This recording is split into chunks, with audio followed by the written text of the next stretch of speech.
Pemirsa, polisi tetapkan satu orang etnis Rohingya jadi tersangka atas dugaan penyeludupan manusia atau people smuggling.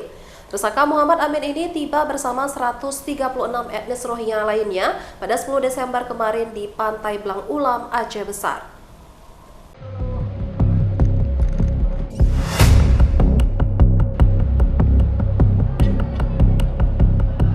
Satreskrim Polresta Banda Aceh menetapkan satu orang etnis Rohingya atas nama Muhammad Amin, 35 tahun, jadi tersangka dugaan penyeludupan manusia atau people smuggling, menjadi aktor yang mengumpulkan pengungsi Rohingya di Camp Cox's Bazar, Bangladesh sekaligus nahkoda kapal.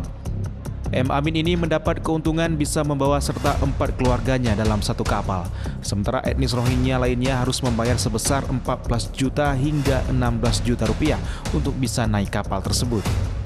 Dari pemeriksaan yang dilakukan, pihak kepolisian menjelaskan bahwa etnis Rohingya tersebut tidak semuanya pengungsi, bahkan Indonesia sekarang ini menjadi negara tujuan untuk mencari pekerjaan. Kombes Pol Fahmi Irwan Ramli mengatakan, warga etnis Rohingya ini berangkat dari Cox's Bazar, Bangladesh bukan untuk mengungsi, melainkan untuk mencari pekerjaan. Kalau awal-awal dulu Indonesia jadi negara transit, namun sekarang sudah menjadi negara tujuan untuk memperbaiki hidup.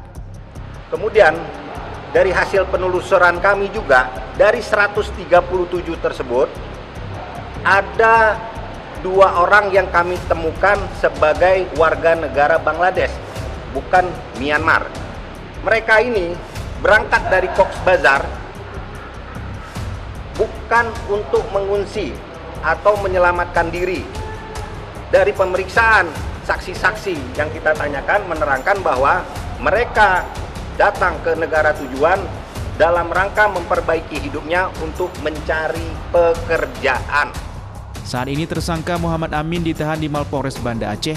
Ia disangkakan dengan pasal 120 ayat 1 Undang-Undang Keimigrasian dengan ancaman kurungan maksimal 15 tahun penjara. Dari Kota Banda Aceh, Topan Mustafa, iNews melaporkan.